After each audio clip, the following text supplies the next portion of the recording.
Greetings. I'm Jessica Royer, and I'm a ministerial student with the Holmes Institute and the Centers for Spiritual Living.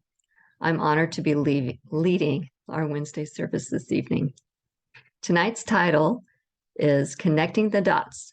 Our own experiences and the echoes of our ancestors influence the way we think, feel, and behave. Our actions matter. Connection. We speak of it often. There are many types of connection. Connection with people, connection with our bodies, connection with God, connection with ourselves. Perhaps it is this last type that can be the most challenging for us. It certainly is for me. We have many ways to develop this connection with ourselves, whether through therapy, spiritual practices such as prayer, journaling, and meditation, or using personality tools such as the Myers-Briggs, the Enneagram, or human design. There are lots of different ways to explore connection to ourselves. Our inspiration book, entitled What Happened to You, gives us some insights into understanding how our brains work and how that can help us to better understand ourselves and others, providing the opportunity for more meaningful connections with ourselves and with other people. Llewellyn Vaughan Lee writes, "Our heart knows what our mind has forgotten. It knows the sacred that is within all that exists, and through a depth of feeling, we can once again experience this connection, this belonging." Our authors, Dr. Perry and Oprah Winfrey, suggest that our minds have not forgotten, but we may just not be aware. Last week, we talked about how past events can be stored in our brains, either as conscious memory or in an unconscious manner. That these memories are carried into our current lives and can sometimes create confusion or suffering, especially if we don't understand how they are connected. Dr. Perry and Oprah describe how not only do our individual experiences carry into our present lives, but that the experiences of our families, communities, and culture that we live in can also show up in our present, affecting us in very real ways. Oprah shares a story from when she was a young girl living with her grandparents. She slept with her grandmother in her room, and her grandfather slept in a different room due to his health issues with dementia. One night, little Oprah awakened to her grandmother struggling with her grandpa, who was physically assaulting her. After calming down her husband and getting him back into his bed, her grandmother pushed a chair under the door and tied cans to the doorknob. This became a nightly ritual that Oprah did not consciously remember into adulthood. Several decades later, Oprah had an aha moment when she was interviewing a school principal who was discussing putting chains on his school doors. The conversation about chains on doors triggered her memory of the cans on her grandmother's door and made a present-day connection for Oprah. She finally realized why she was afraid to be at home alone at night. Even in the safety of her home, with security systems and a guard at the front door of her building, her body and mind stayed in a heightened state of arousal, and it was ready to fight or flight. Even though she knew this was an irrational feeling, she never felt safe at night, she shared. She writes, "Making that connection, finally understanding both the cause and effect of my sleep trouble was a game changer for me. Though I can still feel myself reacting to the deep stress points born in my grandmother's bedroom all those years ago, I now have the tools and understanding to step back, observe what I'm feeling, and choose how to move through the fear." Kara Black wrote, "The past informs the present. Memory makes the map we carry, no matter how hard we try to erase it." When I first read this quote, it felt sort of ominous to me. But the more I thought about it, it actually feels hopeful. A map can help me find my way. A map can also inform us of a different direction that we can choose to take. Asking the question, what happened to us, can inform our maps. Oprah asked Dr. Perry if it is possible for a heightened sense of fear to be inherited. He says that we absorb things from previous generations and pass them on to the next generation. Our genes, family, community, society, and culture are all a part of this. The fear of the grandparent becomes the fear of the parent, which becomes the fear of the child. Iyanla Van Zandt writes, every family has patterns and pathologies of thought, belief, and behavior that are passed on from one generation to another in the same way that a physical characteristic is passed on. Many of these conscious and unconscious characteristics are powerful and productive, and others are not. Because we are social creatures, we are constantly observing and learning from our environment and the people in it. We are especially sensitive to the emotions of other people. Dr. Perry explains that there are traits that are easily transmitted from generation to generation, including language, beliefs, and values. We are not born able to speak a particular language, just like we are not born with a belief about a political party, race, or religion. Some would say that these are learned traits. However, they are rarely specifically taught. They most certainly are passed from generation to generation. Dr. Perry explains that it is in our brain's cortex that allows us to learn from our elders, assimilate what we've learned, and pass it along to the next generation. Like Oprah, as a youngster, I spent a lot of time with my grandparents. My mother's parents in particular, when I was really, really young. My grandma Eileen was feisty, opinionated, and proudly frugal. My grandpa Mike was a little gruff, sometimes quiet, and very much in love with his little woman, which is what he called my grandma. Grandma and Grandpa fell in love and got married in the height of the 1930s Depression. She would say that they didn't have a pot to be in, but they had love. They paid cash for everything, including the 2 homes that they owned over the years and every vehicle that they purchased. They didn't believe in credit, and they hid money in places like hat bands and hankies in the freezer. My grandpa was a switchman on the railroad, and when they needed a little extra, my grandma would take jobs in factories doing work like cracking eggs and picking chickens. Waste not, want not was a common mantra. She washed foil and baggies before it was in fashion. She saved every piece of fabric and sewing notion.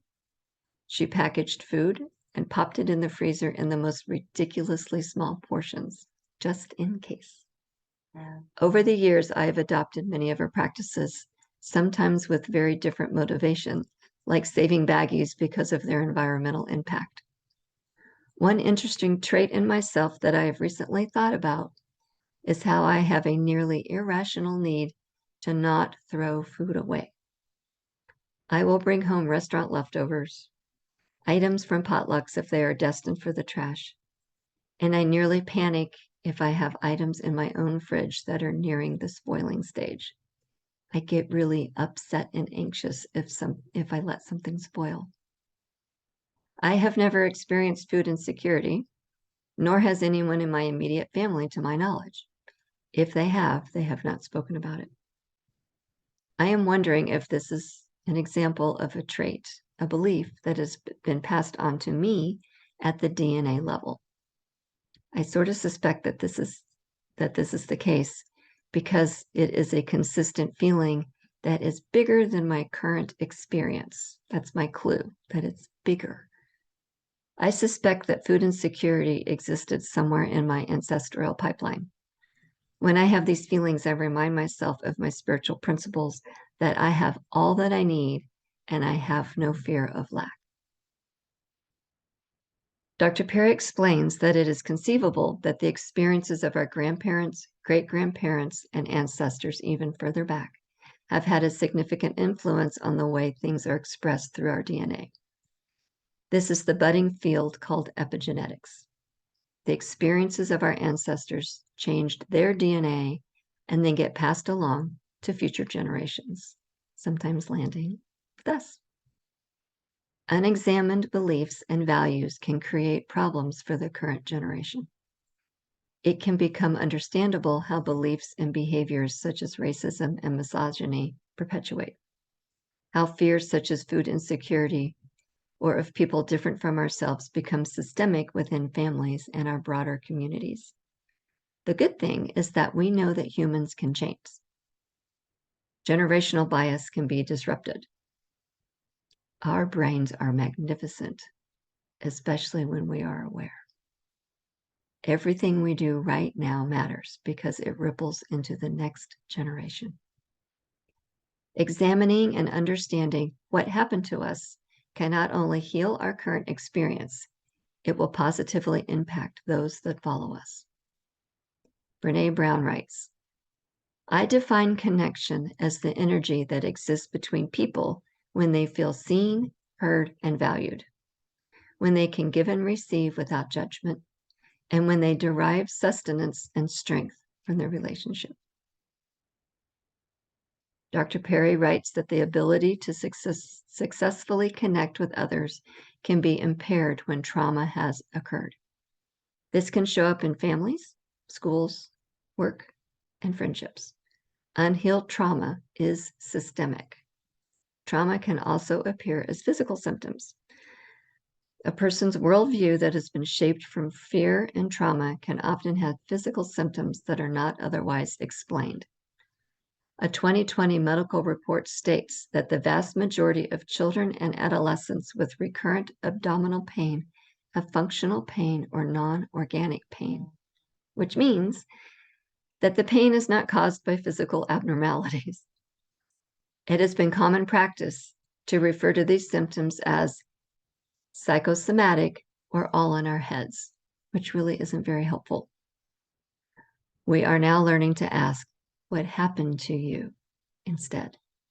Making the connection between a trauma response and a physical symptom can be a game changer in healing. We know in our teaching that dis-ease can manifest in many ways. The connection between our mind, body, and spirit is continuous. Dis-ease literally describes a body that is not at ease. Trauma experiences can disrupt our overall harmony. Working through our trauma, finding tools that work for us, being empathetic and compassionate with each other and with ourselves can help us to restore our overall harmony. Thich Nhat Hanh wrote, traced in your brain are many neural pathways that can lead to suffering or happiness. You may travel on some of them frequently, and they have become a habit, always leading you to react in the same way. For example, when you're in touch with a certain thing, perhaps a memory or an object, it may always take you down a pathway that leads to anger and hate. With the practice of mindfulness, concentration, and insight, you can choose instead to focus on something wholesome that leads you to a feeling of happiness. And Ryan Rose Evans wrote, if unresolved trauma can store itself in your muscles, fascia, organs, cells, and the rest of your physical body, so can joy, gratitude, abundance, love, and peace. Your body is also a safe place. I would like to end our time together with this poem by Julia Fehrenbacher, and it's titled The Most Important Thing. So I'm going to just take a breath and center myself. So she writes, I am making a home inside myself,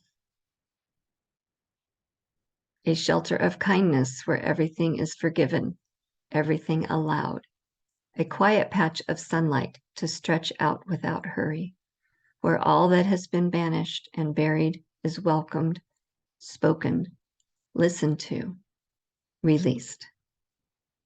A fiercely friendly place I can claim as my very own. I am throwing arms open, to the whole of myself, especially the fearful, fault-finding, falling apart, unfinished parts, knowing every seed and weed, every drop of rain has made the soil richer. I will light a candle, pour a hot cup of tea, gather around the warmth of my own blazing fire. I will howl if I want to, knowing this flame can burn through any perceived problem, any prescribed perfectionism, any lying limitation, every heavy thing. I am making a home inside myself where grace blooms in grand and glorious abundance, a shelter of kindness that grows all the truest things. I whisper hallelujah to the friendly sky. Watch now as I burst into blossom. I wish you all a beautiful rest of your evening. Namaste.